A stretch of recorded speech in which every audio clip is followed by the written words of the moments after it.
There is but one world as unreasonable as this one, and let's get back into it planetside, ladies and gentlemen. Welcome back.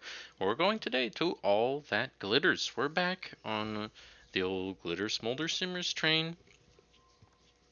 A fun place to be, of course, with our one Geo on each side instead of two, or zero, of course.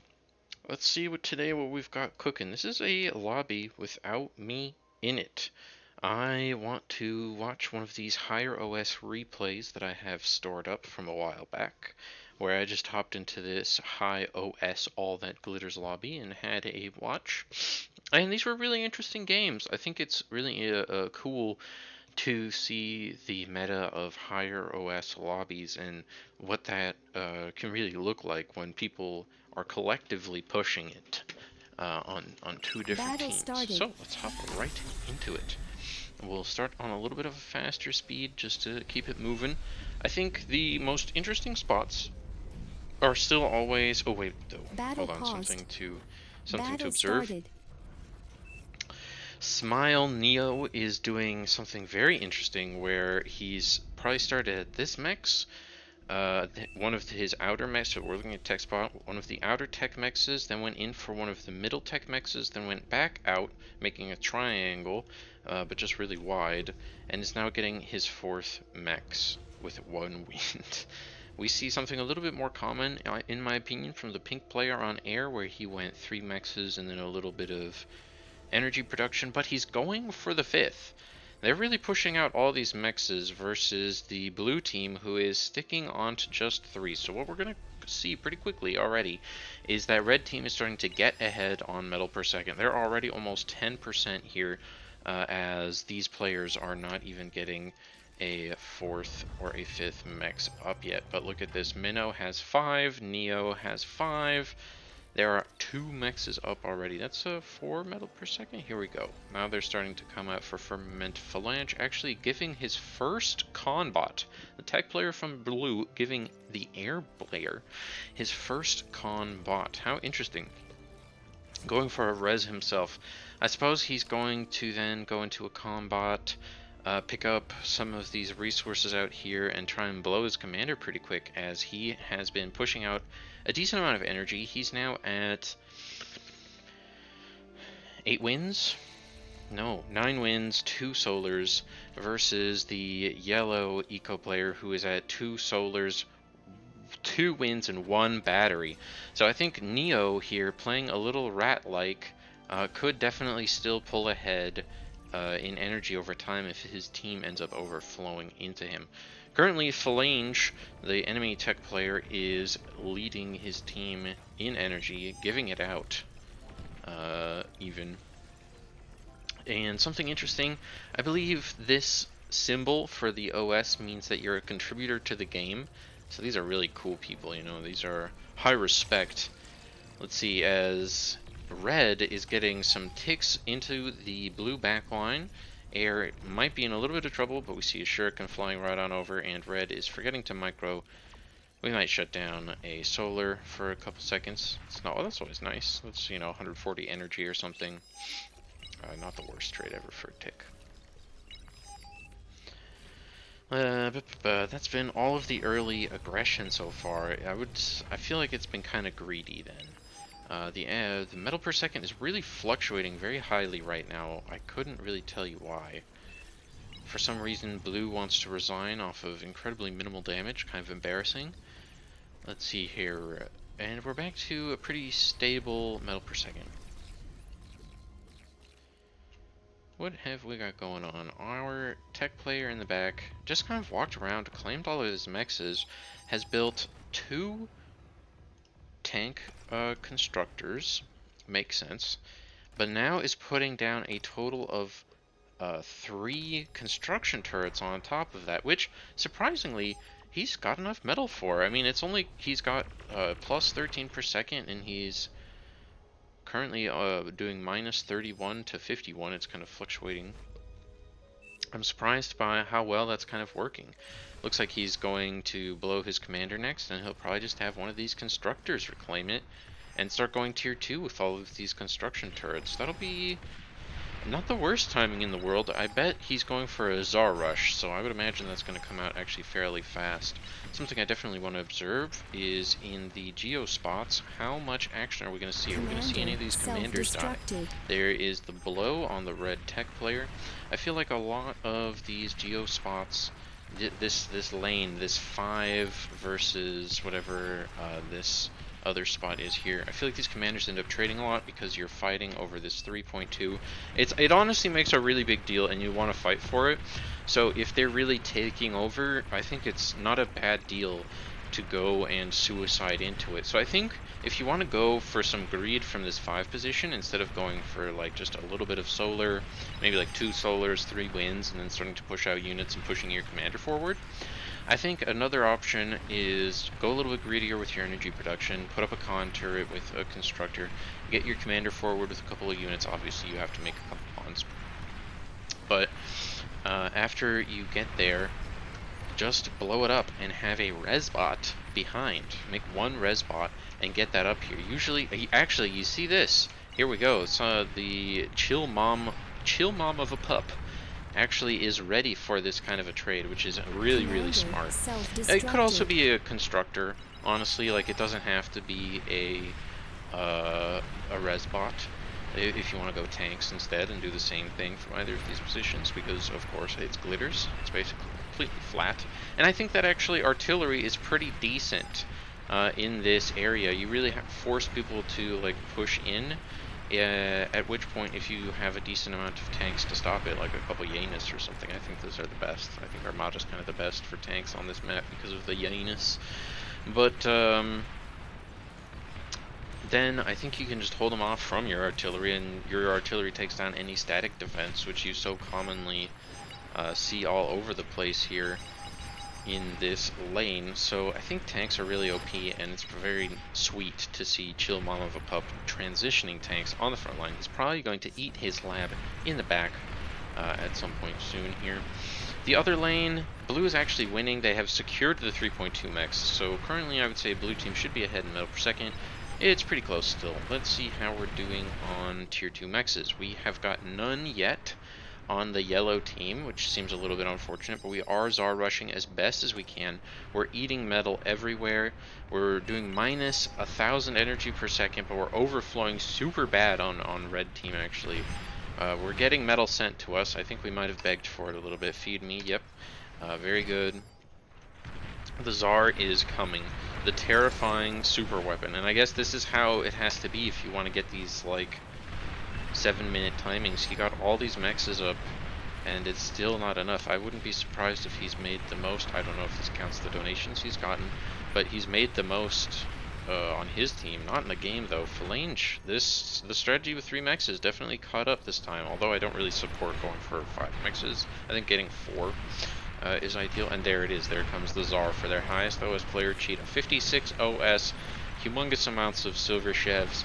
This guy is a gamer, and I think this is kind of a crushing blow in a lot of these games. This is what it's meant to be anyway. Like 7 minutes and 40 seconds, you finally, you know, you look at this, you've finally gotten up your rocket bots. It's like there's a total of 53 and 24, 77 rocket bots currently on the field, and this just one-shots them in clumps of like 5 if they're too tight. It's ridiculous, and the Tsar shoots every 3 seconds. It's a devastating weapon to get out this early, 8 minutes into the game. But look at this, the counter Fat Boy from the blue team. Phalange is ready, and it makes sense. He's made a ton of metal. Actually, I think it's worth checking. He's gotten 651. He's gotten, okay, so that's probably actually, it probably does count the donations, and that's probably why Phalange is so high, because he got like 2,000 metal. That's kind of insane, actually. Communism, very big in these games, of course. Giving your tech player the extra metal helps your team so much, because he's the guy who is scaling the most, and of course scaling in this game is exponential, so you have to try and do it as quickly as possible. But getting out these units, especially on all that glitters, is even more important, because if there's a unit that goes uncontested and breaks you down, and you start losing this metal war again, and you know the enemy team is down 20 metal per second on you because you've lost 10 mexes due to a Tsar rush, you're suddenly really far behind, right? And usually you'll lose more than that if it's not contested with another Fat Boy or a Czar. Commander has died. We've got the classic D-gun coming up. This is why and it's disgusting. This is kind of game over. And that's it. That's all it takes. This is why having a jammer at the front is so insanely, ridiculously powerful. It looks like it was gifted to him as well from Neo. Vital, because now, look at that, the 1400 metal, and the air is lost as well. We haven't been paying much attention to my favorite role, but clearly Red has won that as well with a nice timing attack. It looks like maybe we were going a little greedy on the blue team here. Yeah, very possible. This looks like a sweet little timing. We've just got two dudes chugging away in the back. And maybe it's it's worth checking really quick. Somehow the air players have made the least amount, or some of the lowest amounts of metal in this game, combining to less than 16,000 metal at 10 minutes, which is kind of crazy because some of these tech players have made that much themselves. So that's kind of surprising. They just must have been making a lot of fighters, and it looks like Red just got more because he's got 1,000 more metal. So that makes sense. That is just, it looks like going greedy with that extra mechs, I think, is really making the difference here. So there it is, folks. This is kind of my theory once again coming to fruition, that on Glitters, getting these 4 mexes in these 2 backline spots to start with, it just gives you a huge advantage versus starting with 3, because the extra energy that you get by sitting amongst the 3 clump, if you just sit here, right, you sit here and you do what Phalange did, you get like, 1,000, 2,000 extra energy, but 1,000 extra metal is way more important, because energy is much easier to get from your teammates than metal is. It's kind of crazy, honestly, that Phalange was given almost 2,000 metal this game. The really quite something. Was it from 1 player? Looks like it was from, yeah, three grunts and a trench coat. But it kind of makes sense, right? It's interesting, the theory maybe. This is kind of an interesting note to think about then. Maybe you don't spam a bunch of tier 1 as this kind of a position, and you build a metal storage. Does he have a metal storage? I would be so smart if he has a metal storage. It doesn't look like he has a metal storage. Not seeing the symbol. But let's imagine that he did, and so that's why he had so much metal to gift. That'd be pretty nutty, and then you just get to, you're buying a Fat Boy, which is honestly really smart, because a Fat Boy is so much better than a bunch of tier 1 versus a Czar or a Fat Boy, right? I kind of like that as this front position in front of the air on Glitters. Maybe buying a tier 2 unit from your tech by saving on metal earlier game.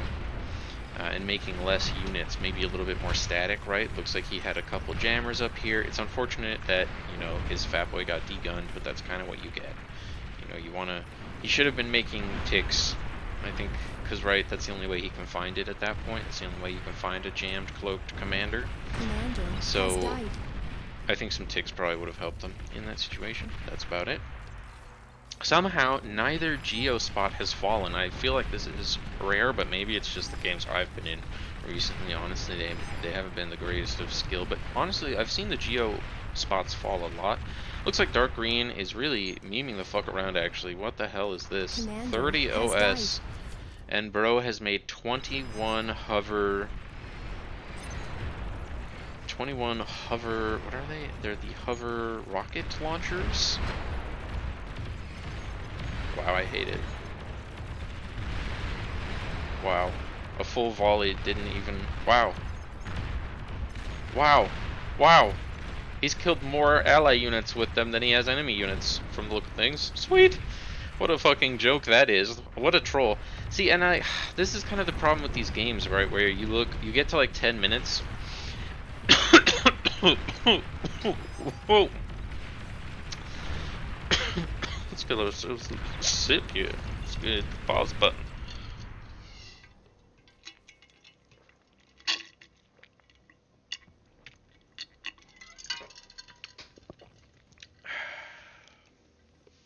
Always stay hydrated, folks. So, feel like that's a big problem, especially on glitters and rotato maps in general. Like, it's so frustrating with these maps because instead of having the isthmus like 3 lanes, right? 2 Cs and the middle, which is 2 fronts fighting each other.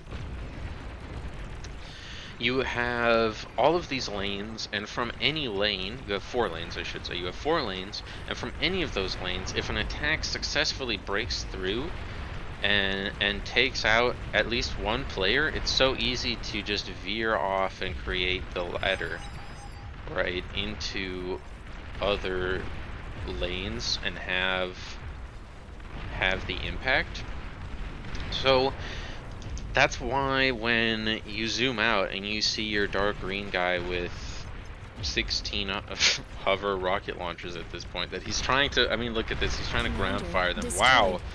Just killed a butler and almost a radar jammer. Truly incredible. Boom. I mean, yeah, fuck you. It's a czar. Get owned. What a stupid little guy. I would honestly be so angry at this dark green player if I zoomed out and I saw that. Or just in general, like, what the hell? So, because it's just such a joke. Wow, look, you ground targeted and you didn't hit a single thing. Incredible, bro. High skill micro there from Rumble. Silly username, just like a silly platform. But this is looking pretty good for red team now. Let's go back to normal speed. There is clearly still a fight going on over this blue geo, but spiders, these all-terrain rocket spiders, are pretty devastating. You know, this is kind of nasty. Oh, hey, a gauntlet, a tier 1 gauntlet turret in a spot I approve of having impact. Look at that. Destroyed. Look at that. Oh, nope, now there's spam, so it's not going to stop having impact. But anyway, we've lost a commander at the front as rocket bots are pushing through. I've recently had a breakthrough in a game where I had whistlers, rocket trucks, instead of rocket bots. And I broke through with them in like 3, 4, 5 stouts. After the stouts died, the push just felt like shit. Because pawns or grunts, those super light, even ticks, own you. The rocketeers and whistler trucks just kind of end up feeling like snipers if you're just trying to walk them forward by themselves. And so the lesson there is definitely like just micro it back. I think Joey could have gotten a lot more value out of however many Rocketeers he might have had there, but he's having fun over here instead, you know, pushing in the shit of the Geo players with some stouts. Huge impact, of course. 4 stouts versus a couple bombs. It's oh man. Oh, their stouts are having difficulty aiming. Oh, it's hard to aim, sir. Oh lord, they're just running around, sir. We want to shoot the Geo, sir. Oh, and blue team says, fuck this shit, I'm out. No, sir. So, interesting strategy on this map. Oh wow, everybody disconnected too. But interesting strategy on this map where as this front player, I don't think Cheetah did it, but the whole team, a couple players on red team fed Neo here. Oh, if you've caught my chats during this game in spectator chat, rattle it off. So I think they fed right before. Wow, he even got more metal, flange. I mean, that's a lot of communism to lose with, which really sucks. Where did Neo get all of his? Okay, here's his metal. He got about 900, but Phalange got like a total of 16 plus even more. Yeah, he literally got 2,000 metal. Okay, but here's another, so 1,500 for Neo. And let's see by the end of the game here what their medals looked like. Out of curiosity, Phalange was 10,000 ahead. It's pretty crazy. It's pretty crazy that couldn't convert into good enough units to take down all of this stuff. I mean, losing the air, I suppose, is what makes the big difference, because I think after D-Gun, one of the only things that'll hold these big tier 2 pushes is going to be air-to-ground tier 2 fighters. I think Banshees can kind of get up to the job. I think we've seen it in a replay. Maybe I haven't posted it, where Banshees in the like 5+ quantity can actually kind of start contesting Fat Boys slash Czars. But it's interesting, they just die really quick to anti-air, and the tier 2 just has a much better fighting chance if you get 5 to go and just blow up the big bad tier 2. Which at 16 minutes, it's very possible to have some tier 2 air to ground up to help support your team. Except, of course, if you've been completely owned already and bombed to shit. So, air, as always, ever influential. Interesting games at these high OS, don't you think? Where it's so fast, so quick, so decisive because these moves are so destructive. Like that D-gun was, I think, just game losing on the spot almost if no counter D-gun occurs on the Tsar, right? So, very interesting to see, and I hope we'll be seeing some more together next time, Planet Side.